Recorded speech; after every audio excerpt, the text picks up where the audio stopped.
Hey guys, welcome back to my channel. Okay, what I'm going to show you guys today is how I handle newly acquired plants that are in soil because I've always had issues in this area, at least, growing plants in soil.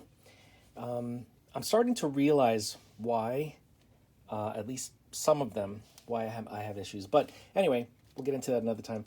I just wanted to show you when a plant comes to me, either I order it on the internet or I buy it at a shop, and it's really healthy.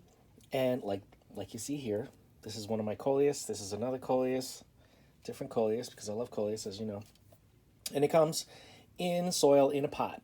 Now, in the past, I would either cut it up, take a whole bunch of cuttings, start to root them so I have the backup, and try to transfer the whole plant to some type of a semi-hydro setup in like lava rock or something like that, or leca.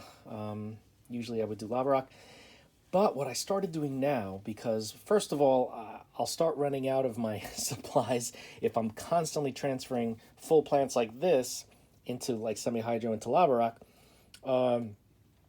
So what I started doing is using, let's say, this planter setup as an example.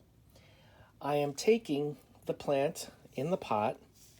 I am taking some yarn and I'm sticking, first of all, I am soaking the yarn so it's all moistened and hydrated, and sticking it through one of the drainage holes at the bottom, and then I'm using a glass or a cup.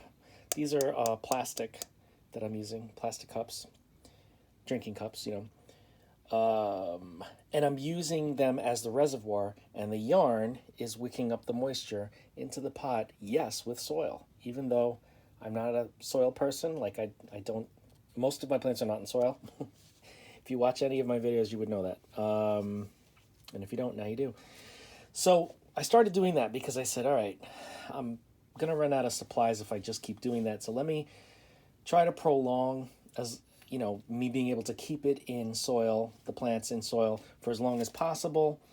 And by doing that, I've realized that in this grow space that doesn't have good air circulation, that does not have a lot of natural light at all, it actually has been working really well for me.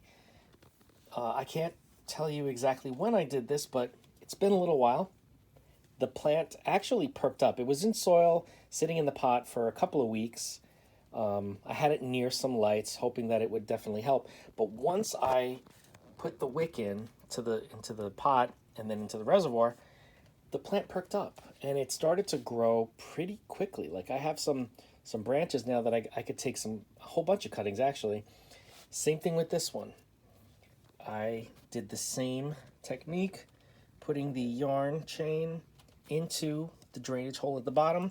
And I push it up with these long tweezers so it goes not halfway but almost halfway up the pot. Same thing with this one. This is just using a Tupperware as a reservoir. But let me tell you, this is this is probably how I'm going to handle new plants in soil in pots. It I don't know. It's an easy thing. Self-watering planters are really popular, especially with African violets and a whole bunch of other plants. And obviously, I use them in my semi-hydro setups, but it's with lava rock or perlite, something like that, and the plants do well. But the plants that come and they're already healthy and thriving in soil, instead of setting them back because the soil usually gives me an issue with rot and mold and all that sort of stuff, this seems to be a good solution for me. It's almost like the plant wicks up the water as it's needed, so it's not overly watered, it's not drying out and desiccating. And you know what? I think that is one of the issues that I was having in soil, aside from the fact that there's no air circulation.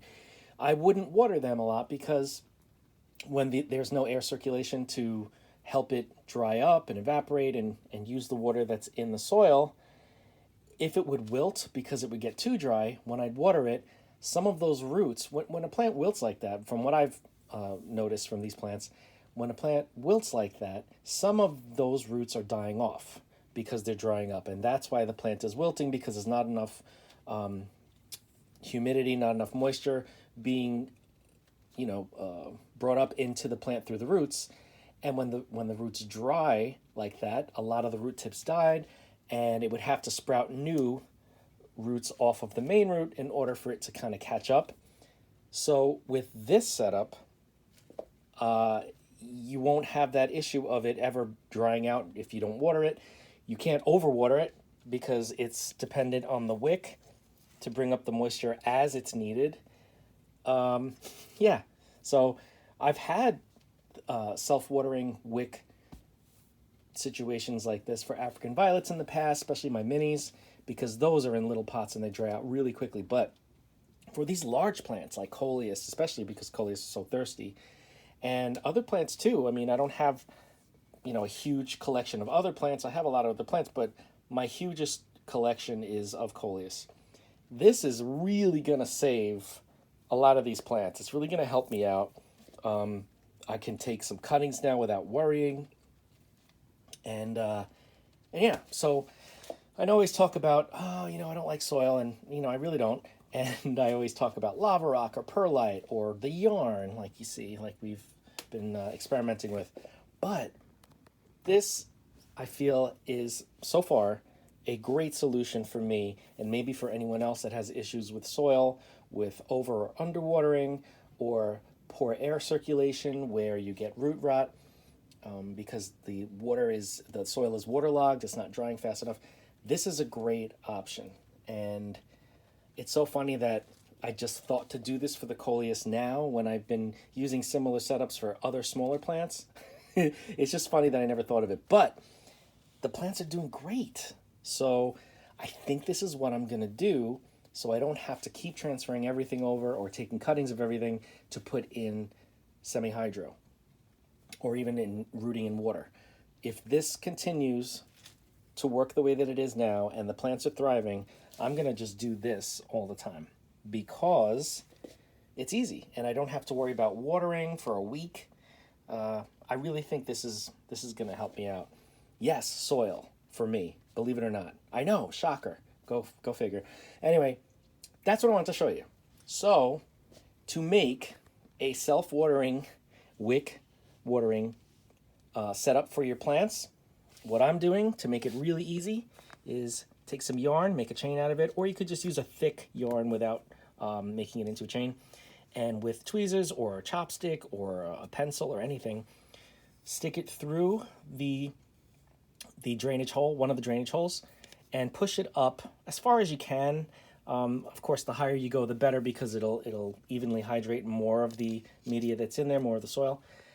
But yeah, push up the yarn, make sure it's saturated with moisture, and then fill up your reservoir, and that's it. I have not rewatered this plant for, I guess it's been about a week, maybe over a week yet. And the plant it's interesting how it just perked up. It wasn't like in a sad state or anything like that, but I don't know, some of the branches were kind of curved, and it just looked like, oh, it must have just been shipped, even though I've had it for a little while.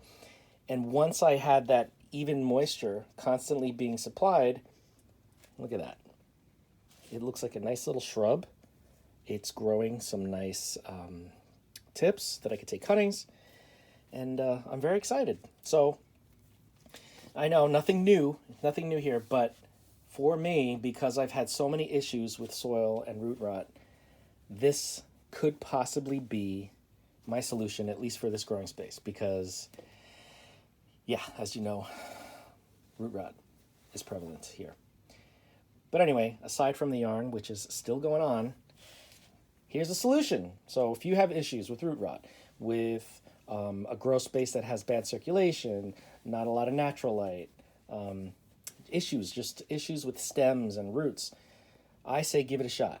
Give it a shot with a wick in what it's already in, so you're not going to do any transplant shock to the plant. Just insert it in, get yourself a reservoir and a glass or a cup that it fits nicely in, and you're all set. I'm telling you, it'll work. I really firmly believe in that.